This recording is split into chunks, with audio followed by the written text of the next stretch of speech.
మా బుడ్డోళ్ళు అడిగారని చాలా రోజుల తర్వాత లాంగ్ వాక్ అయితే వెళ్ళాం బయటికి. సో ఇది మా ఇంటి దగ్గర ఉన్న పొలాల వైపు అనమాట. ఎడం వైపు ఏమో వరి పొలాలు, కుడివైపు ఏమో చెరువు. పొలాలు ఇప్పుడు కోతకొచ్చాయి, అంత కోతకు వస్తున్నారు. సో మా వాళ్ళు అయితే full excited. Marvel and Disney గాడు బాగా ఎంజాయ్ చేస్తున్నారు.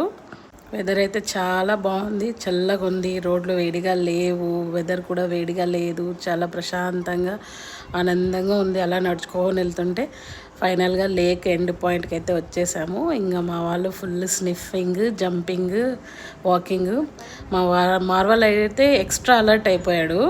వీడు అలర్ట్ అవ్వడం ఏమో కానీ ఎనుములు కనిపించిన, ఆవులు కనిపించిన, మేకలు కనిపించిన, వేరే కుక్కలు కనిపించిన పట్టుకోవడానికి అవ్వట్లేదు. ఎగురుతున్నాడు కుందేల్లాగా పైకి, వాటికి దగ్గరికి వెళ్ళాలని. ఏం చేస్తాడేమో తెలీదు. బట్ మా భయం కాబట్టి మేము వాళ్ళని అట్లా కట్టి పట్టేసుకున్నాము. ఇంకా లేక్ పాయింట్కి రాగానే పైకి కిందికి వాటర్ దగ్గరికి మా పిల్లలైతే చిన్న చిన్న చేపలు కనిపిస్తున్నాయని వాటికి బొరుగులు, బ్రెడ్ అనేది వేసి బాగా ఎంజాయ్ చేశారు.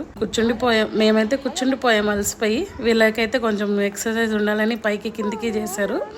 ఈ ఎక్సర్సైజ్, ఈ వాకింగ్లో అయితే మా మేడం చూడండి, బంగారు తల్లి వచ్చిందమ్మ వయ్యారి అన్నట్టు 4 అడుగులు వేస్తుంది, నిలిచిపోతుంది. 4 అడుగులు వేస్తుంది, నిలిచిపోతుంది. మా మార్వల్ గడ అయితే జపాన్లో వెళ్ళే సూపర్ ఫాస్ట్ ట్రైన్ లాగా పరుగు చూడండి.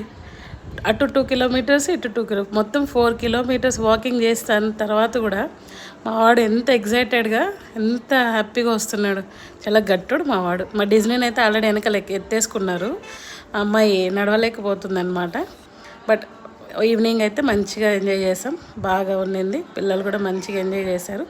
ఎంత దూరం వీళ్ళని వాకింగ్ తీసుకెళ్ళమంటే ఇబ్బంది, బట్ వాళ్ళకు ఓకే కాబట్టి నాకు కూడా ఓకే. బాయ్.